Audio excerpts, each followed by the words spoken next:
folks, Ariel over here and Barely, where today I wanted to give you a quick look at what all is going on and actually growing in the garden. Now, let's take a look. Okay. So we're going to start up here at this corner of the house. Well, the corner that's beside the house. What you can see here is all the asparagus. It's grown up, it's still tall, and to give you an idea of just how skinny these are, let me put my fingers or Burley's nose in there in comparison. Anyway, they're starting to leaf out and provide the ferny looking plant tops that are going to, feed nutrients into the roots for all summer long, which is how they become bigger and stronger and make more asparagus spears for the next spring. Next we've got some chard, various colors. You can see how the hearts of the leaves there are orange or red or yellowish. That's some chard that I got little starts of from my local greenhouse, so I'd have some to eat a little earlier. Right beside it, those little green leaves you can hardly see, those are chard I planted from seed, and it's the same mix of colors. It'll look exactly the same when it gets a little bit bigger. Come on down here. We've got beets in various colors. These are just coming through, but these are what baby beets look like. They're not all through yet. That's why it looks kind of spotty. The first ones just kind of showed up the other day. Going this way, that nice little green carpet is little baby bok choys. Start eating some of those as little tender greens as soon as they get a little bigger, which will also thin them. And then I've got various kales in various colors. Here where it looks like there's nothing, that's a dark purpley kale. They just don't show up as well against the dirt. And then I've got a bright green one. And then I think it's called Ursula, the kind of purpley green one there. And onions down there at the end. So that is that bed. Just come over here. This is all peas, several different varieties. They are also up and growing for the most part. There's a couple holes where a chipmunk had found some of my seeds. This is actually an issue usually only when the beds are covered with the frost covers, because it gives the little critters enough protection that they feel safe being out in the open long enough to eat seeds out of the garden. If those covers are not up, they do not tend to do that because they're too exposed to predators. But because it was snowing for like a full week after I planted these seeds, the covers were up for quite a while. And so I did lose some seeds. You can see how there's missing ones right here. I have replanted them. The replanted ones, like you can see, and this little hole right there just starting to poke back up. These little things are weeds, like that, and that. And I will be doing some weeding here in a little bit. So that bed is all peas of various kinds, and at the very end there is broccoli. This bed right here is all broccoli and cauliflower. There's actually some other greens started from seeds in between there, but they're barely sticking up yet. So that's what that bed is. Come over to here, and here is where we planted those potatoes. And they are all just starting to come up. You can see they're pretty little nubbins of green bursting through the soil, kind of all up and down that bed. Actually, they're just pushing up. The dirt's really wet because we had a thunderstorm earlier, but when it was dry you could almost see it kind of cracking right exactly where they're pushing through. Like in that spot you can see how the dirt's kind of bursting open as the potato leaves push out. This cheerful little bed is always lots of fun, I think. If you're looking straight down, maybe you can see it the best. This is all kinds of lettuces, and they're kind of in little patches, and you can already start to see the different colors of bright greens and speckled leaves and burgundies and like bronze tinted leaves and so on. I think that lettuce bed is just really pretty. And again, they get just a little bigger and we'll start eating little baby lettuces, which will also thin those out a bit. The strawberry bed right across from them is looking great.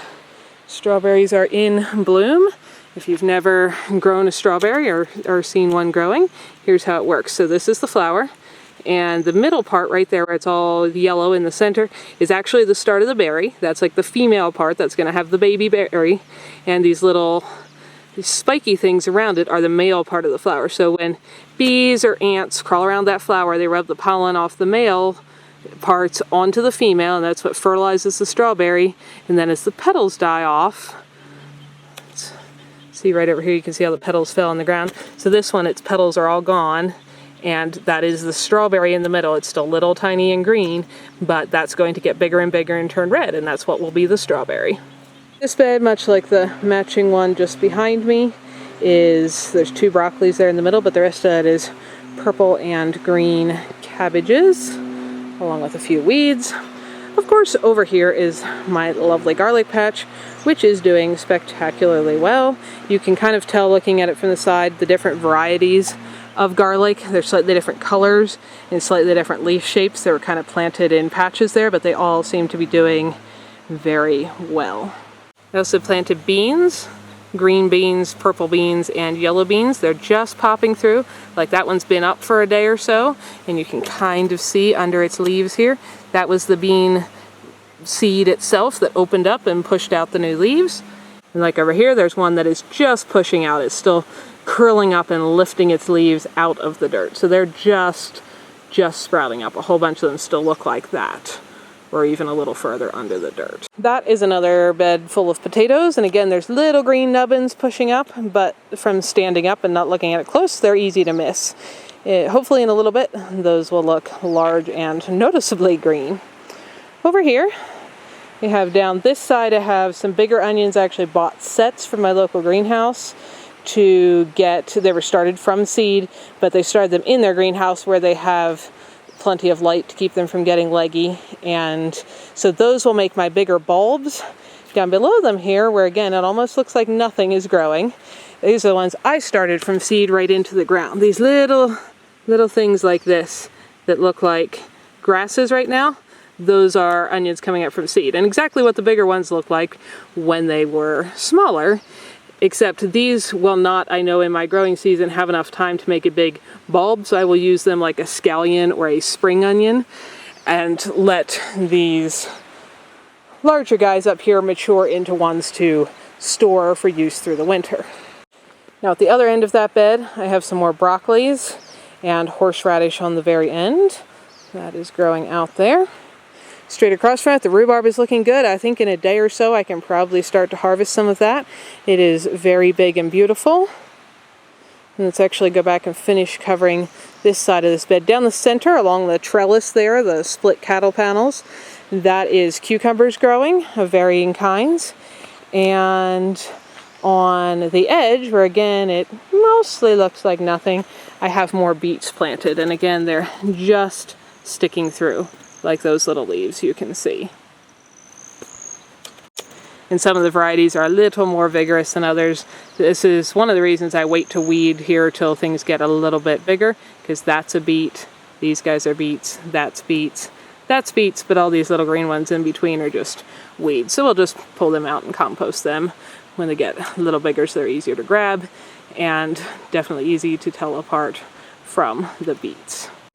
This side, we have a very similar thing going down the trellis. These are summer squashes. It's like zucchinis, yellow crooknecks, patty pans, various varieties of summer squash. And then as you look down through there, it looks like I've got grass growing in my bed, but that's not. That is actually carrots. Lots of kinds of carrots down both sides of the bed.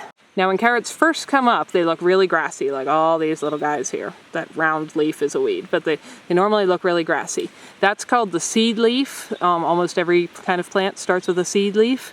And then it gets its first set of true leaves. You can see how that one in the middle, he must have just been a little bit ahead of everyone else. He's got his first carrot-looking leaf, that feathery bit sticking out. That's what the rest of the carrot leaves will look like. The grassy leaves are only what the first pair of leaves look like when they sprout. People have asked me for tips about germinating carrots. Maybe carrots are one of the things that just happen to really love my cold climate, because as you can see, I do not have a germination problem there. I think I get close to 100%, and I don't do anything different than just try to, maintain a healthy soil. And almost everyone I plant grows. And again, I just let them grow like that, and then I thin them by starting to eat the smaller ones as soon as some are big enough to start eating. and that's always worked well for me. I had a record, oh boy, I must have grown 20 gallons of carrots last year or something like that. And the way these are coming up, might get a lot this year. Down at this end, what I've got is radishes. And again, mostly what you're looking at here is the seed leaves. The first pair that open up, they're kind of flat, and after that they get more of a ripply looking leaf, which is just starting in between there. Now this I wanted to stop and talk about for a second, because this is another thing that if you're interested in growing things in a cold climate or learning about that you should be aware of. Usually when you get a seed packet for whatever kind of vegetable, it will tell you a certain number of days. It'll say 50 days, 75 days, 115 days, whatever. And what that is usually referring to is how many days on average it takes from when you plant the seed till you can harvest whatever the part of it is that you are eating, whether that is a fruit like a tomato or a root like a beet, or an immature seed pod like a pea or a green bean. That's about how many days you expect it to be before you can harvest something you can eat. Those averages are based on the seeds being in a generally warmish climate and in generally warmish soil. Now, those things won't die when they're cold, but everything happens slower. So these radishes, while they're looking healthy and happy, and radishes like cool weather, I have actually planted these about 22 days ago. They're supposedly, according to a seed packet, going to be ready, have mature bulbs that are ready to eat in 25 days. I promise you, not one of these is going to have a big fat round red root in 25 days. They've barely started getting their first set of true leaves. So that is and that's true across the board for all kinds of things in my garden. So that's something else to be aware of. If your dirt's cold, if you're protecting things from freezing constantly, whether you live somewhere cold, or very desperately wanting his stick thrown and wanting me to not talk to you guys. Whether you're trying to garden in a cold place in the summer, or whether you're trying to extend seasons in the fall or spring when it's cooler, that is something to be aware of. Your times for everything will probably go slower. Things will germinate slower, they will grow slower, and so on. So it's probably going to be at least another month before I have a radish that I could actually eat. Even though according to that seed packet I should have a mature radish bulb here in another 4 days, that's not going to happen. So just something else to be aware of. And let's give you an overview of everything here. There's the whole garden with all its frost covers in the house.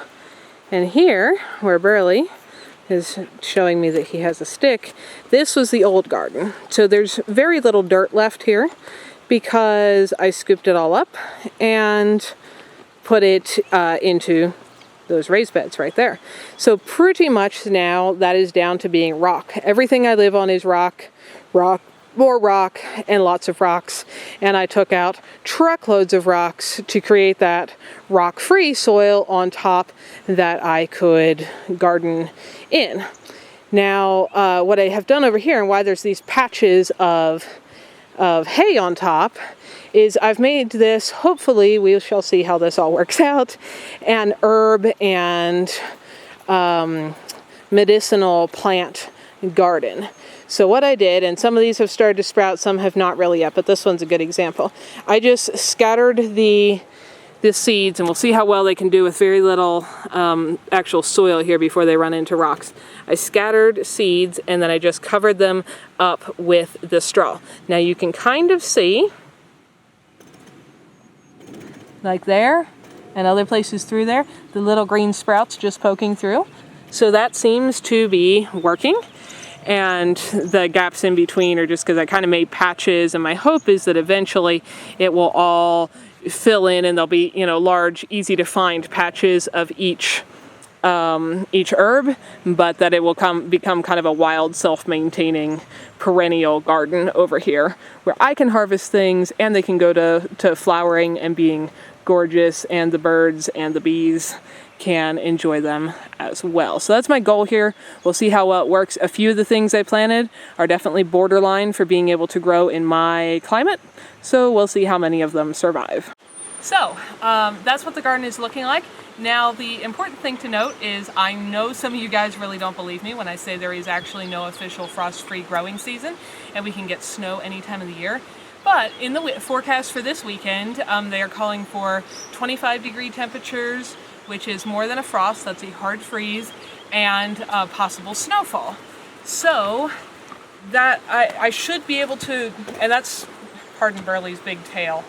You can't put it in the garden, baby boy. Chewing it right there. That's 25 degrees for the closest town to me, where the weather forecast is based. I am normally a couple degrees colder than that. These frost covers are supposed to provide 10 degrees of protection below freezing, at best case scenario. So I'm really going to be very close to maxing out my best case scenario of my frost protection. Now the other thing I have going for me is that a lot of the things I plant can actually take a little bit of frost. Like kales and chards and lettuces and peas, all can tolerate a little bit of frost without dying right away. So I think I should be able to protect my whole garden, even if it's 25 or 23 or 22 and snowing this weekend. But what's unfortunate when it does get that cold, which is fairly frequent here through the summers, is that all these lovely berry bushes that are blooming wild all over the place right now, which I love to harvest. I have several videos last summer about foraging wild berries.